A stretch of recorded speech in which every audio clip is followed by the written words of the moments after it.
चलो question number 6 से देखते हैं, ये चैप्टर 9 में।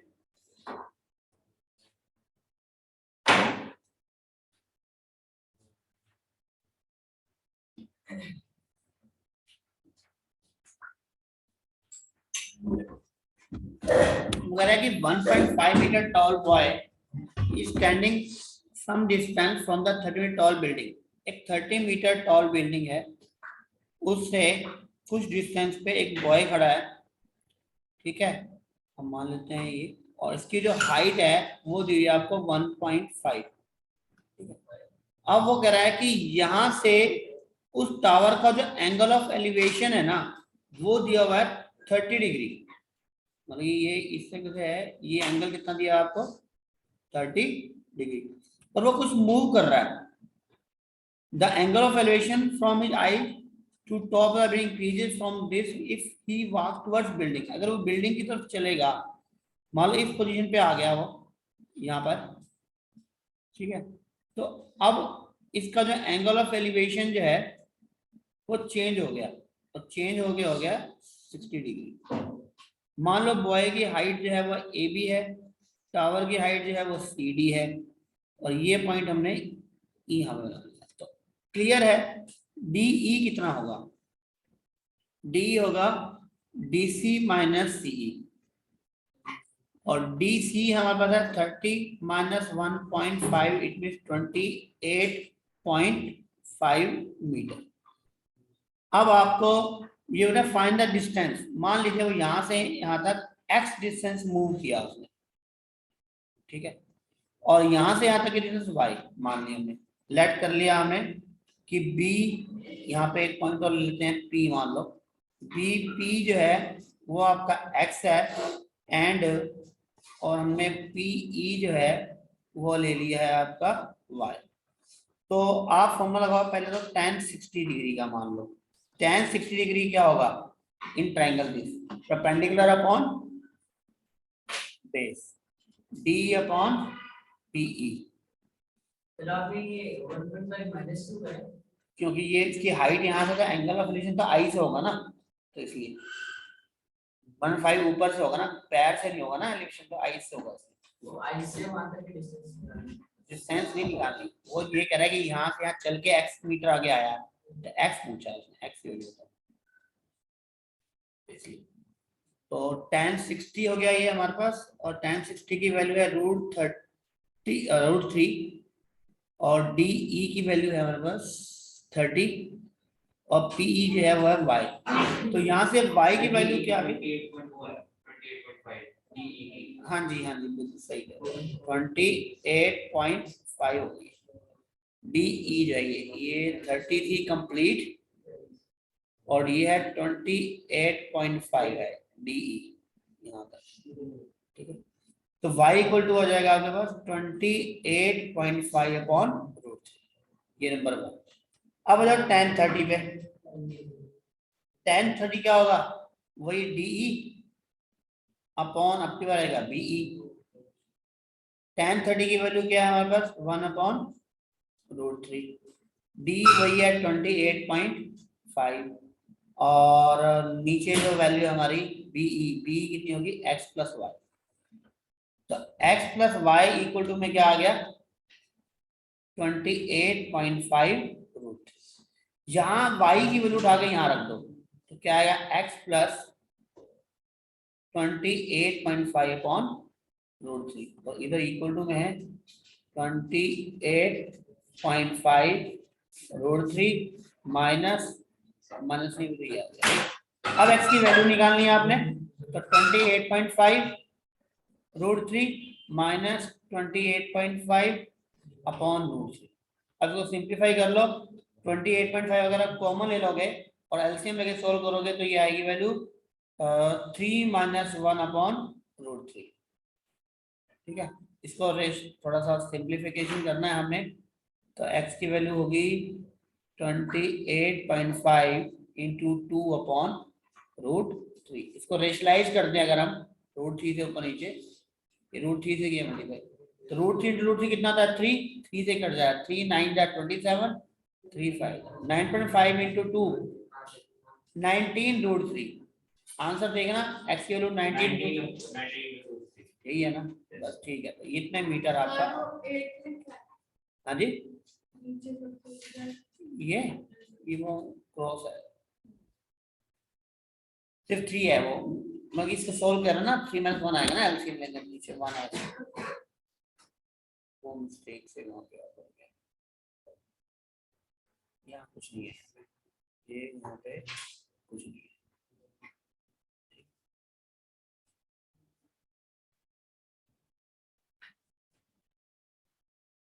ये नोट कर लो।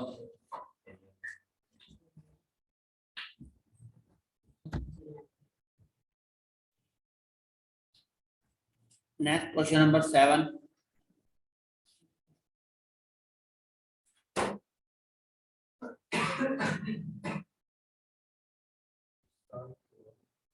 अगर from A point on the ground, मान लीजिए ग्राउंड है, ग्राउंड पे पॉइंट है हमारे पास, और the angle of elevation of the bottom and the top of A transmission tower fixed at A top of the building height. यहाँ थोड़ा सा ध्यान देना, पहले बात तो एक बिल्डिंग है हमारे पास, उस बिल्डिंग के ऊपर एक ट्रांसमिशन टावर बना हुआ है, उसके ऊपर अलग से,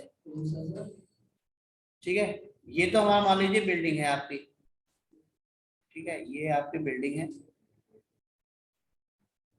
और बिल्डिंग के ऊपर जो है ना, यहाँ से ये टावर है, मतलब ए बी आपकी बिल्डिंग है, तो बी सी जो है वो आपका ट्रांसमिशन टावर है, और वो कह रहा है ग्राउंड पर एक पॉइंट से, अच्छा 20 मीटर हाई बिल्डिंग, तो 20 मीटर हमको ये दिया हुआ है, ये वैल्यू 20 मीटर हाई बिल्डिंग दी हुई है, इसके ऊपर h हाइट का या x हाइट का टावर है, इसके ऊपर बिल्डिंग के ऊपर, जैसे पीछे हमारे बिल्डिंग के ऊपर टावर लगा हुआ है, ठीक है। और इस ग्राउंड से इसका बॉटम और इसका टॉप दोनों का क्या दिया हुआ है, एंगल ऑफ एलिवेशन, हम जो इसमें दिया गया हुआ है एंगल ऑफ एलिवेशन दिया दोनों का, तो इसका जो बॉटम है उसका तो है 45 डिग्री, और टॉप का जो है वो कितना है 60 डिग्री। अब कह रहा है एक्स की वैल्यू बताओ, मान लीजिए ये पॉइंट पी है और यहां से यहां तक डिस्टेंस है वाई, तो सबसे पहले tan 45 का फॉर्मूला लगा दे, tan 45 क्या होगा, A B upon A P, tan 45 की वैल्यू तो 1 होती है, ए बी मुझे 20 दिया हुआ है, तो ए पी कितना हो गया 20 आ गया ए पी। अब आ जाओ tan 60 डिग्री पे, tan 60 डिग्री क्या होगा, पूरा ए सी अपॉन ए पी, tan 60 की वैल्यू होती है √3, ए सी है 20 + x, तो ए पी आपने फाइंड आउट कर लिया यहाँ पे 20 मीटर, अब क्रॉस मल्टीप्लाई कर दो और x की वैल्यू बता दो, और वही आपका आंसर है। पीछे देखो आंसर ये दिया होगा 20 और √3 - 1, यही आंसर, चेक कर लेना एक आंसर यही है, खत्म बस।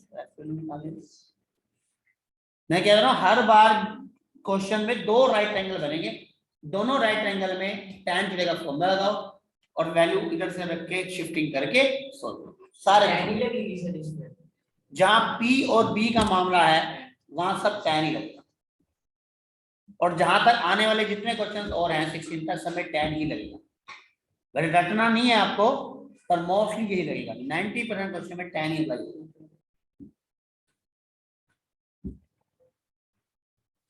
आंसर ठीक है मनु? जी सर।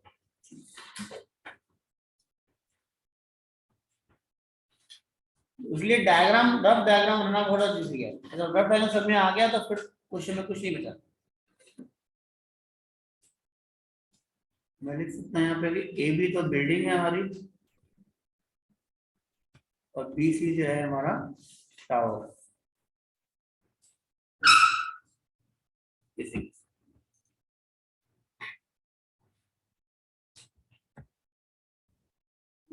चलो नेक्स्ट देखते हैं,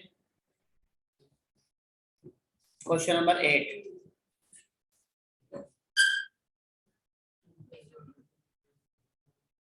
नंबर 8 देखो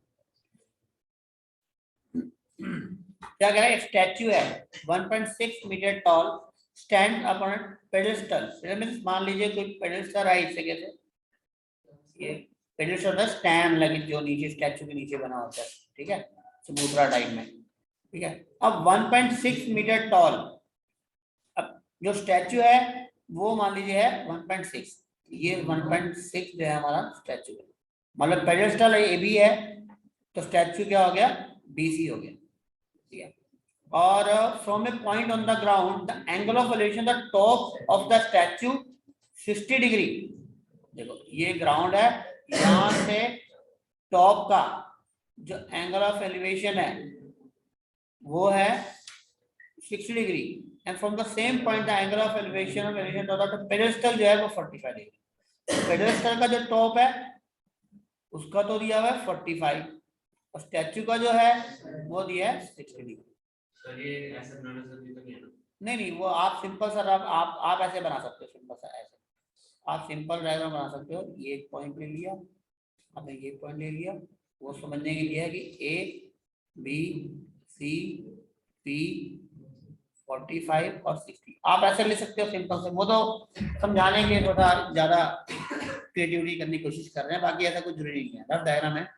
तो AB आपको बस यहाँ बता सकते हो कि AB क्या है, AB आपका पेडेस्टल है, ठीक है ना, और BC क्या लिया आपने, स्टैचू ले लिया है, ठीक है, थोड़ा सा पता लगे कि हाँ जी क्या चीज क्या लेट करी है। तो और इधर देखते हैं आगे tan 45 का, अगर यहाँ पे मुझे गिवन है 1.6, BC 1.6 दी हुई है, BC क्या दी हुई है 1.6 मीटर दिया हुआ है, AB नहीं दिया हुआ, आपके पास इसका हाँ, और इसको ले लें आप y, ठीक है। अब वही फॉर्मूला है पहले की तरह, tan 45 का फॉर्मूला लगा दें, तो AB upon AP, tan 45 1, AB आपका x है, ये y है, इसका मतलब y इक्वल टू x, ये x इक्वल टू y।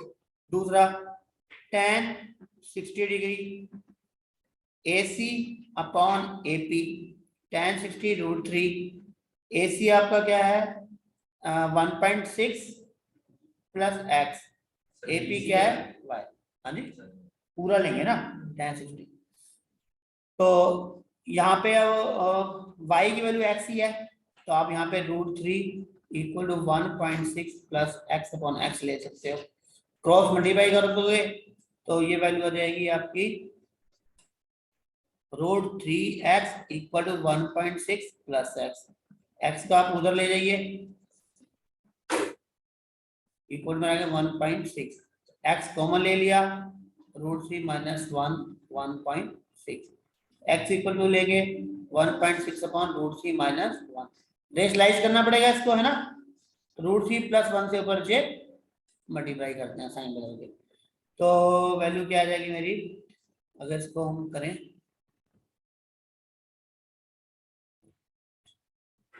तो 1.6 multiply √3 plus 1 upon a minus B, a plus B क्या होता है 3 माइनस 1, इसका मतलब 1.6 √3 प्लस 1 अपॉन 2, 2 से 0.6 कट जाएगा तो वैल्यू आ जाएगी 0.8, तो आंसर देखो जरा 0.8 मल्टीप्लाई √3 प्लस 1 होगा, ये आंसर मैच कर लो, ठीक है ना,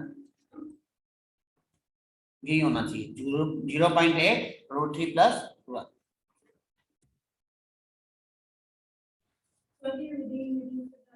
हाँ जी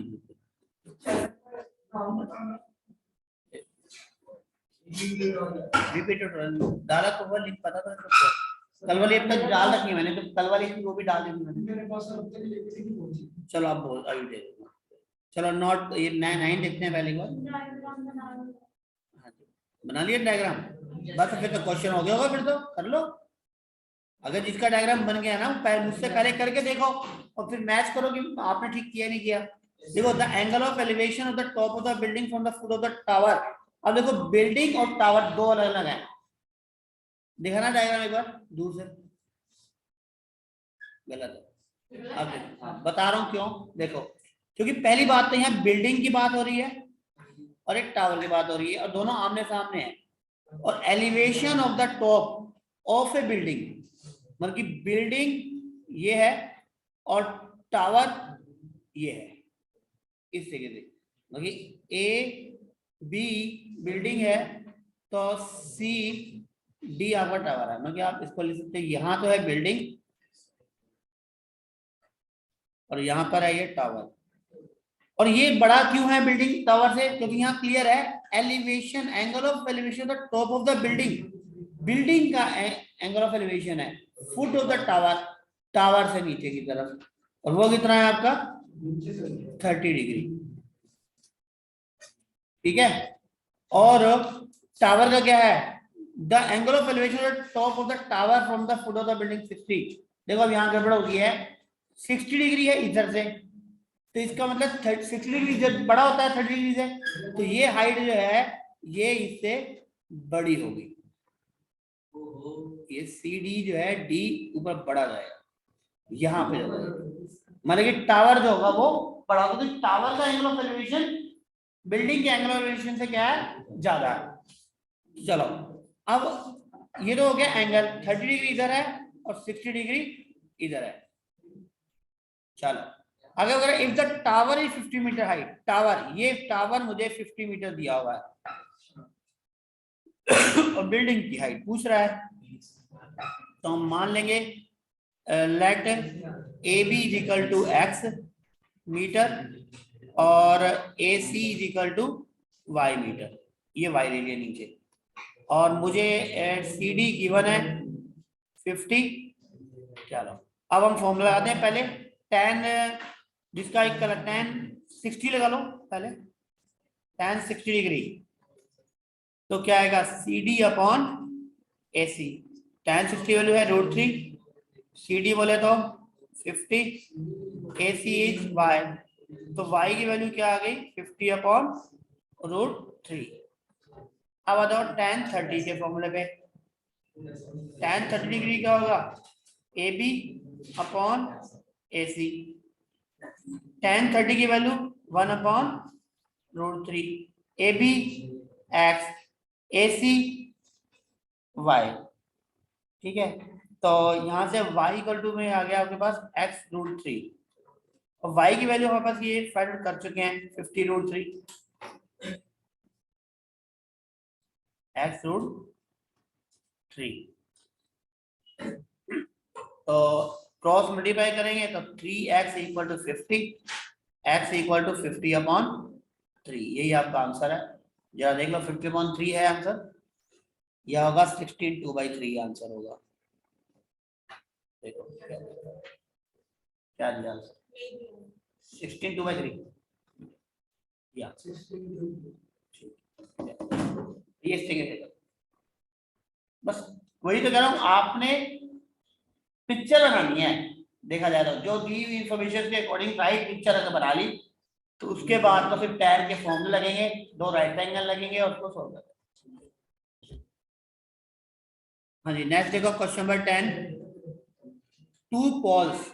हाँ जी देखो किसी ने डायग्राम बनाया है इसका, बनाया, दिखाओ दूर से दिखा दो, 2 पोल, हाँ ठीक है। देखो इसमें क्या है, 2 पोल्स और इक्वल हाइट, मतलब इक्वल ही हाइट के 2 पोल है आपके पास, ए बी सी और डी, और वो कह रहा है रोड के दोनों साइड में, मतलब ए सी जो है वो रोड है हमारा, इस रोड के अंदर एक पॉइंट है, इस रोड की विड्थ हमें दी हुई है 80 मीटर, और वो कह रहा है from A point between the road, हम कोई पॉइंट ले लिया हमने यहाँ पे पी, इस पॉइंट से एंगल ऑफ एलिवेशन एक पोल का और दूसरे पोल के टॉप का हमें दिया हुआ है। अगर ये पॉइंट ए के पास में है तो ये वाला एंगल ज्यादा बड़ा होगा और ये एंगल छोटा होगा, तो 60 डिग्री लेंगे इधर और 30 डिग्री लेंगे इधर। अगर ये मान लीजिए लेट अगर एपी आपकी एक्स है तो पीसी कितनी हो जाएगी 80 माइनस एक्स, और मान लीजिए दोनों पोल्स की हाइट जो है वो है वाई, तो हमें y और x दोनों की वैल्यू की बतानी है यहाँ पर।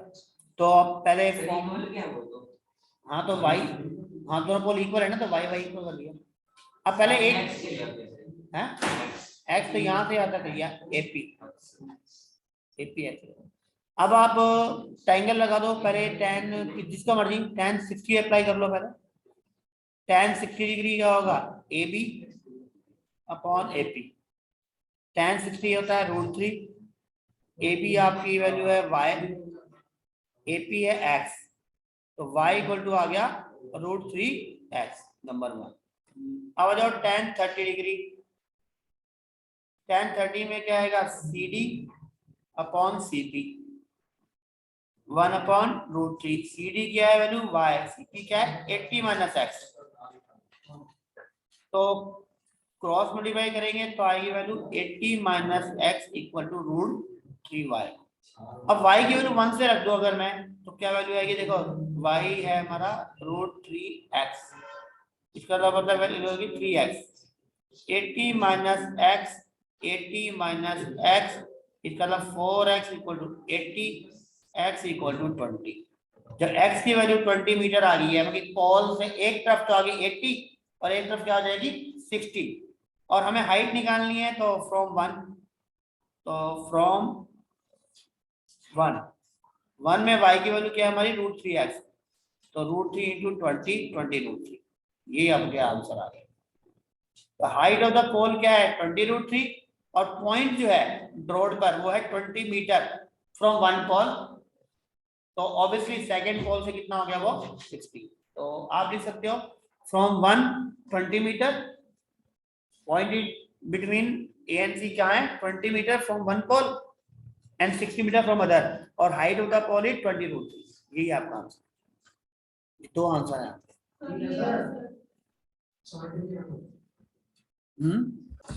देखो 60 का मतलब है कि अगर आपकी ए पी जो है वो 20 मीटर है तो पी सी कितनी हो गई 80 माइनस 20 तो हो जाएगी, that is 60 metre.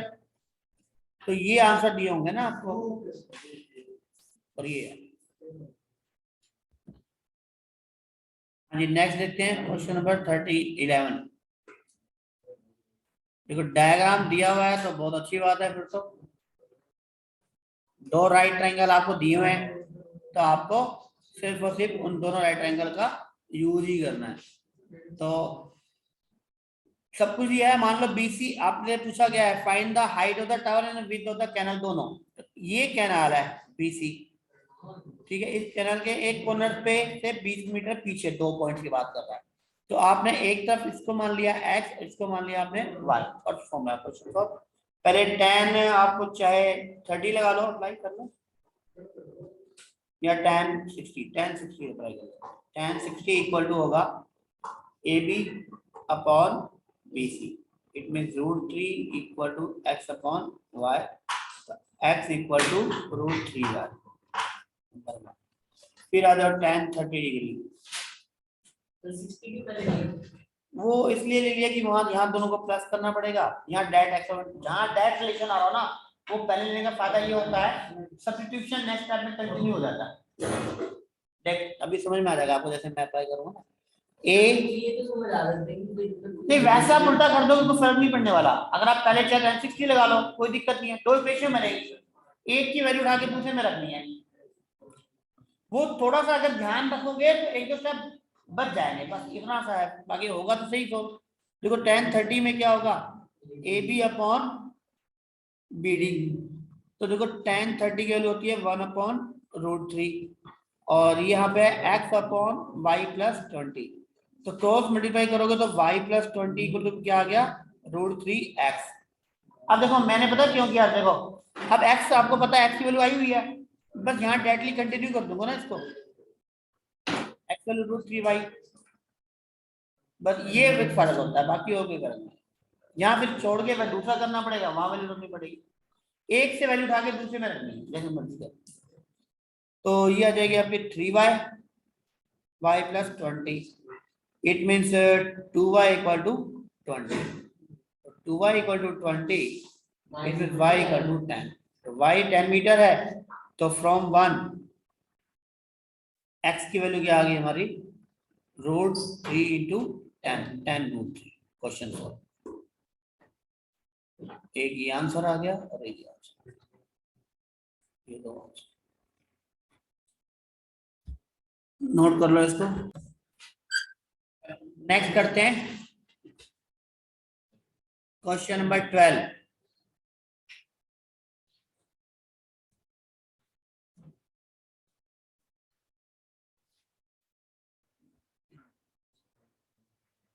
From a top of 7 metre high building, कोई 7 मीटर हाई बिल्डिंग ले लिया आपने ए बी, और the angle of elevation of the top of a cable tower, कोई केबल टावर है इसके सामने, ठीक है, सी डी। इसके देखो क्या कह रहा है, the angle of elevation of the top of a cable tower is 60 metre. कहां से? From the tower. देखो 7 मीटर बिल्डिंग की टॉप से दिया हुआ है, इसकी टॉप से, किसका? Top of the cable tower. Cable tower मतलब बड़ी है क्योंकि इससे ऊपर की तरफ दिया हुआ है आपको ये, और ये एंगल दिया है आपको कितना? 60 डिग्री। और angle of depression of the foot, depression मतलब इसी जगह से टॉप पे खड़े आप, टॉप से आपने केबल टावर को ग्राउंड पे देखा तो वो कितना दिया आपको? 45 डिग्री। हम इसको थोड़ा आगे बढ़ा दें तो ये ई पॉइंट हमारे पास यहाँ आ जाएगा बीच। मुझे दिया 7, तो ईसी भी 7 हो गई। मान लो height of the tower x है, मान लो, तो डीई कितनी हो गई? X minus 7। तो हम ये लेट कर लेंगे, let C D is x metre, x metre, तो डीई कितनी हो गई? X minus 7 metre. अब आप फॉर्मूला लगा दो। अब यहाँ और बीई और लेट कर लेते हैं, let BE equal to Y, ये बीई वाई ले लिया हमने, एसी भी वाई और बीई वाई की बात है, ठीक है ना। तो बीई वाई, वाई मीटर। अब फॉर्मूला लगा दो पहले, tan 45, tan 45 क्या होगा? ईसी अपॉन बीई, ठीक है, और ये 1 है, ईसी कितनी है? हाँ जी, ये ई है, ये ई है ना, बीई, हाँ ये ई बी। तो 1 इक्वल टू ई सी, क्योंकि देखो 45 ये है ना, इधर देखो ऊपर 45 ये है, 45 के सामने वाला परपेंडिकुलर, और ये क्या बना? बेस बी, तो वो y, तो y की वैल्यू भी 7 मीटर ही आ गई। और अब लगा दो tan 60 का फॉर्मूला और क्वेश्चन सॉल्व।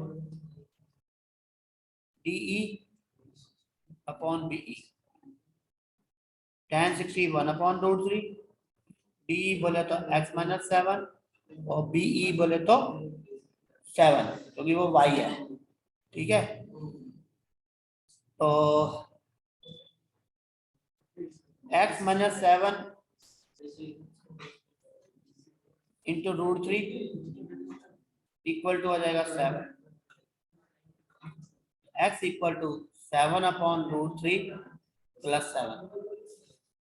मैं 7 कॉमन ले लूं तो ये आएगा 1 प्लस √3 अपॉन √3। इसको रेशनलाइज करना पड़ेगा, तो √3 के ऊपर से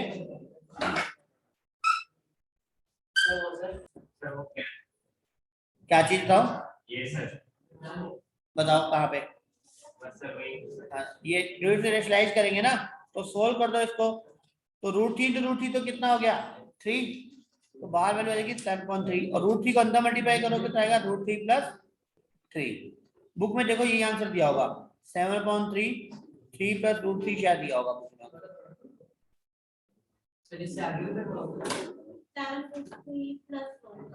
यही है ना? नहीं सर, 7 इंटू √3 प्लस 1 अपॉन √3 होगा, अपॉन में √3 नहीं है, तो मिस्टेक का करिए। नहीं समझ गया मैं, √3 प्लस 1 लिखिए, √3 की गलती करिए, रुको एक मिनट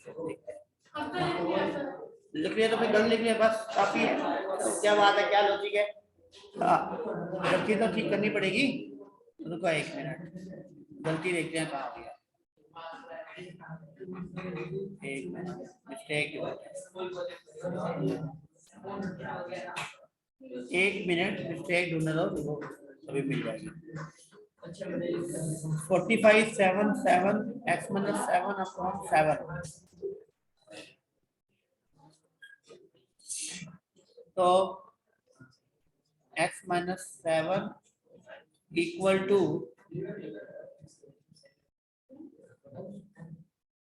into √3, और यहाँ पे है वैल्यू 7,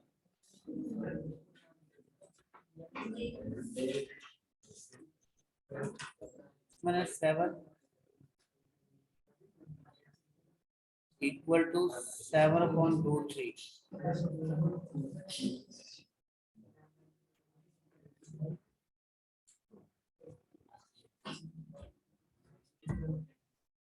तो गलती ये है हमारी एक्चुअली कि ये जो √3 है ना हमने ले लिया है यहाँ पर, ये tan 60 √3 होता है, हमने tan 30 की वैल्यू लगाई है, इसलिए गलत हो गया ये। x minus 7 इक्वल टू होगा 7 √3, x इक्वल टू होगा 7 √3 प्लस 7, और 7 कॉमन लेंगे तो √3 प्लस 1, ये आपका आंसर। मोर इस वजह से गलत होगा था कि यहाँ tan 30 की वैल्यू लगती है, और आपने भी ध्यान नहीं दिया। चलो नेक्स्ट फिर अगली क्लास में करते हैं। Okay bye.